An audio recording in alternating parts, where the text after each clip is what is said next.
Now you might wonder why I have this picture in the beginning of a session on skills for success in schoolwork and life, because it's a painting of my husband's.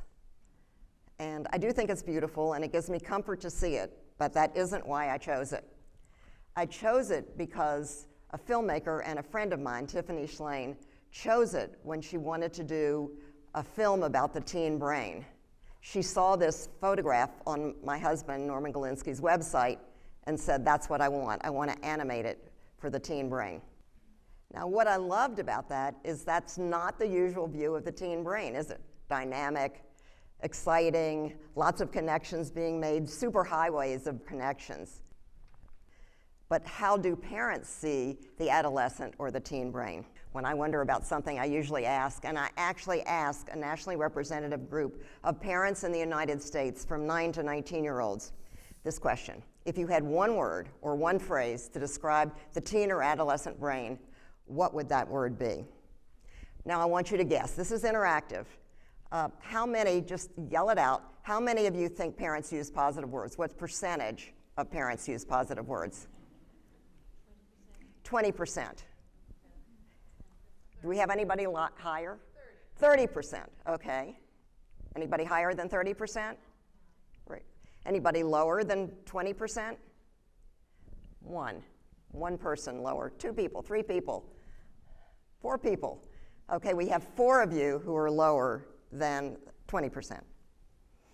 14% of parents used positive words to describe the teen or adolescent brain. That's 3 out of every 5 parents who use negative words.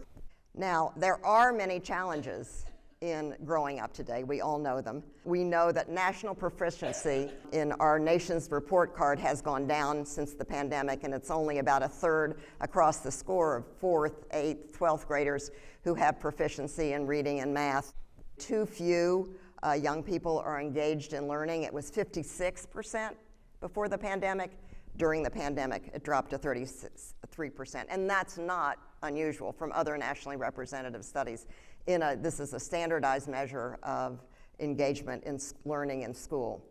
We also find that teachers are reporting that children are struggling with self-regulation.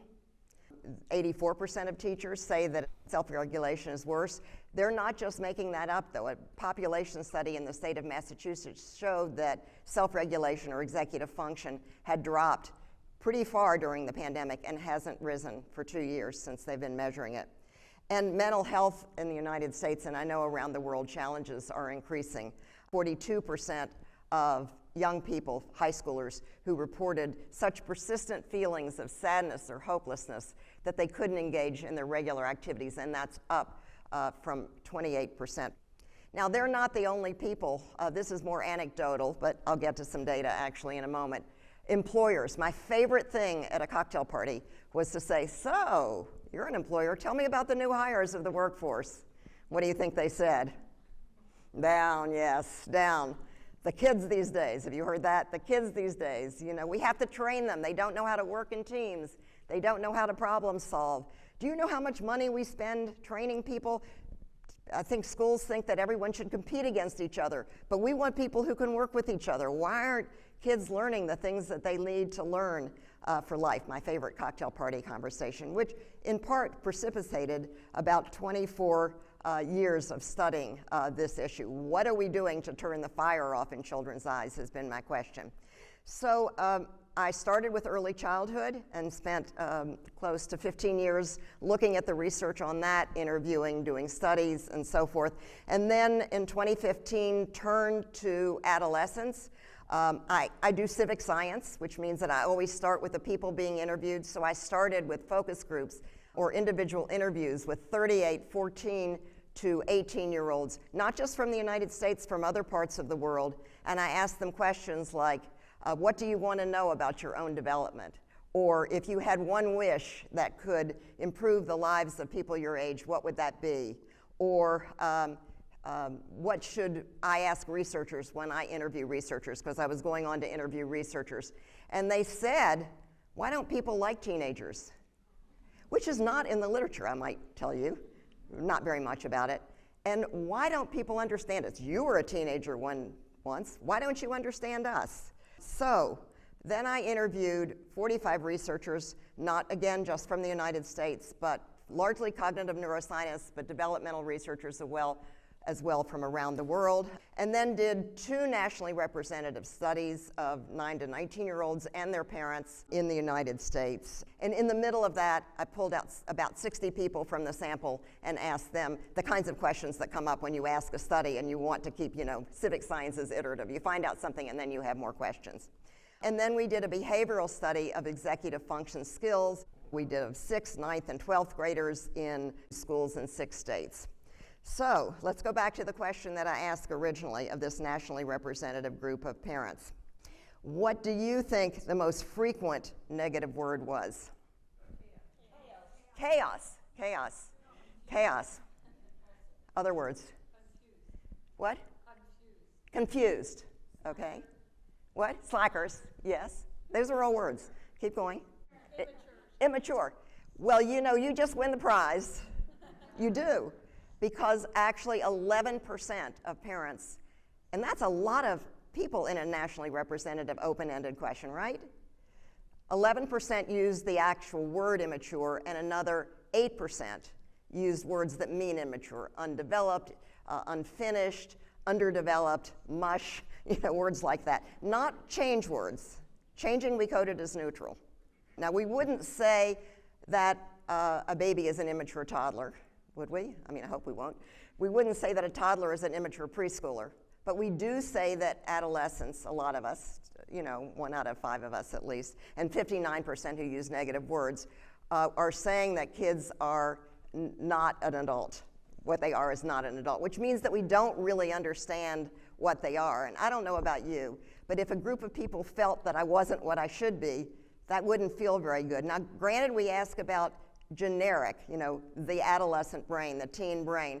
But we found when we controlled for all kinds of things in this study, for the conflict that the parents and teenagers had, reported by the teenagers and reported by the parents, for the negative words that the parents used about their own children, we controlled for socioeconomic status, everything that we could control for. The parents who used more negative words about adolescents had kids that were sadder, lonelier. So if you were a researcher, you might think that now what the kids said made sense. Why don't they understand us? Because many of them are seeing not our strengths, but our deficits. This is a time of learning and exploring. No wonder 21% of young people want us to understand their development. We're smarter than you think. We're not as lazy as you think. Those kinds of words. This is civic science. So then we went back and did person on the street interviews, except for they're in a school. You'll see them in a moment. Let's listen to what Lisa Marie, 17, has to say about this.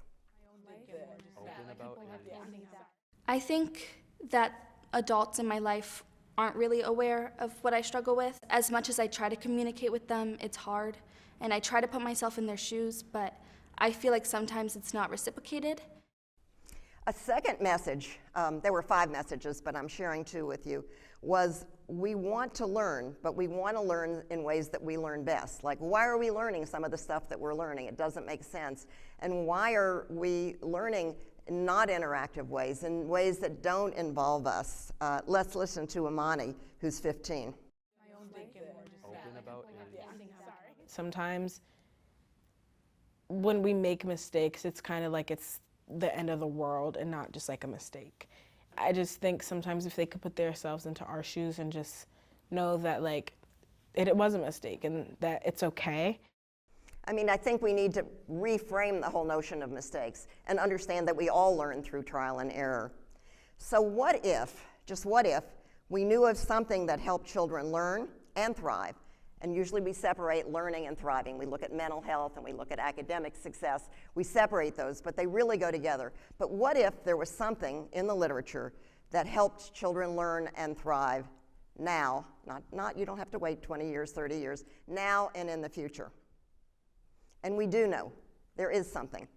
It's not a silver bullet, I want to say that very clearly, but is really an important lever, I think, that we should push. And those are executive function skills. Have you heard of executive function skills? A lot of people think of them as soft skills. They're not. They're the most neurocognitive skills we have. They are the basis of all learning. They're the foundation for anything we want to learn. And executive function skills are more predictive of success, academic success, mental health success, now in the future, even health and well-being in studies that have been long-term, longitudinal studies. They're more important for school readiness for those people in early childhood than entry-level reading and math. And yet, this is not something that we pay attention to. So what are they? They're attention regulation skills. What you pay attention to is what you learn. And under that umbrella are 4 foundational skills. One is using what you know, or working memory. Another is flexibility. Flexibility is really critical to our learning and thriving. Pausing, reflecting. It takes place in a different part of the brain, in the default mode network, but that's the toggle between the executive control system and the default network that we go back and forth, but we pause, and then we use self-control if we're trying to achieve a goal. So these are always goal-directed. And let's listen to Ashley, who's only 14. My parents sometimes hold the leash too much. Eventually, I'm gonna grow, so maybe not just let go of the leash, but like walk with the leash. Kids suffer like when they're older, since they've been holding the leash for so long, like they're used to it and they're not able to expand and build upon other things. I've been talking to young people all over the United States in the 3 months since my book has come out, and I ask them the questions that I ask in the study. And over they say things like Ashley, which is walk with the leash. Let us learn the skills that we are going to need. We know that our parents aren't always going to be with us. Let us begin to learn those skills. In fact, those core executive function skills are the building blocks for the skills that are going to be important in the future, like goal setting, like perspective taking, like communicating and collaborating, like problem solving, and not just being resilient, but trying that next hard thing and taking on challenges. Now, the interesting thing is we know how to do that. The research on executive function skills and how to translate them is now 20 or more years old, and there have been enough studies where we know how to help people do that. And one of the ways is what Ashley said, which is walk with the leash. In other words, be autonomy supportive. Don't fix things for kids, but help them learn how to fix things for themselves. Let me just give you one example. This is the research of Ethan Kroos at the University of Michigan. He was looking for a strategy for dealing with the hard things in life, for dealing with challenges. And he happened to be, as researchers, you never know when the aha moment is going to strike. He had been seeing that their executive function skills are really important, but sometimes they take a lot of brain power to be able to implement. And he happened to be listening to LeBron James on television. And he was figuring out whether he should take this offer or that offer. And he started to switch into the third person. He said, I asked myself, what should LeBron do? And Ethan Kroos went, that's it. Maybe if we think of ourselves not in the first person, but in the third person, or in a non-first person pronoun, we have some psychological distance. We can begin to step back, be that fly on the wall, go to the balcony, whatever it's called in the literature, and have more of a perspective on how to solve problems. So he gave this young man and many others the Trier social stressor test. You probably know it. It's very taxing. It's very scary. You've got to convince people your age who are, you're applying for your dream job, and you've got to tell them why you should get that job. In one group of young people, he said, talk about yourself and, what would I do? And then the other group, he said, talk about yourself in the third person. What would Ellen do? And what they found is not only did they make better decisions and were more convincing, but when they went to the brain, when they looked at brain scanning, what they found is that it takes place in a different network. If you're thinking about yourself, you might be using a threat challenge, fight or flight, you're sort of reacting to stress, versus when you're looking at a network that deals with challenges when you go and you have some social distancing. Not too much, because we want people to be connected with their emotions. But we do know, there are so many studies that I found that show us how we can implement executive function skills. And it's what employers want. There are data. This is the National Association of College and Employers, and they do a yearly survey about what employers are looking for. The latest survey, they want problem-solving skills, because who knows when another pandemic might happen. You know, you just can't always rely on a multiple choice answer to a test. You might have to come up with something new. They want ability to work in a team, because teams are very diverse. They want a strong ethic, people who care, and they want analytic and communication skills is always up in the top. Businesses now are spending millions of dollars to teach these skills once people have entered the workforce. So my big idea is, what if we, parents, teachers, anyone in young children's lives, use the time where they're developmentally ready to learn these skills, which is in the early childhood years, and then it's in the adolescent years. We can learn them later, but this is a natural time. It's a sensitive period in brain development where we're more open to learning skills than another time. Now, if we did, just imagine if we did, then what life might be like. We might have people who could make democracies work. We might have better critical thinkers. We might have people who could solve the problems that we face in the future. We might even, my hope is, that if I did this survey, and again, and I will, we would have more people using positive words and fewer people using negative words, and we could understand these years for the breakthrough years that they really are. Thank you.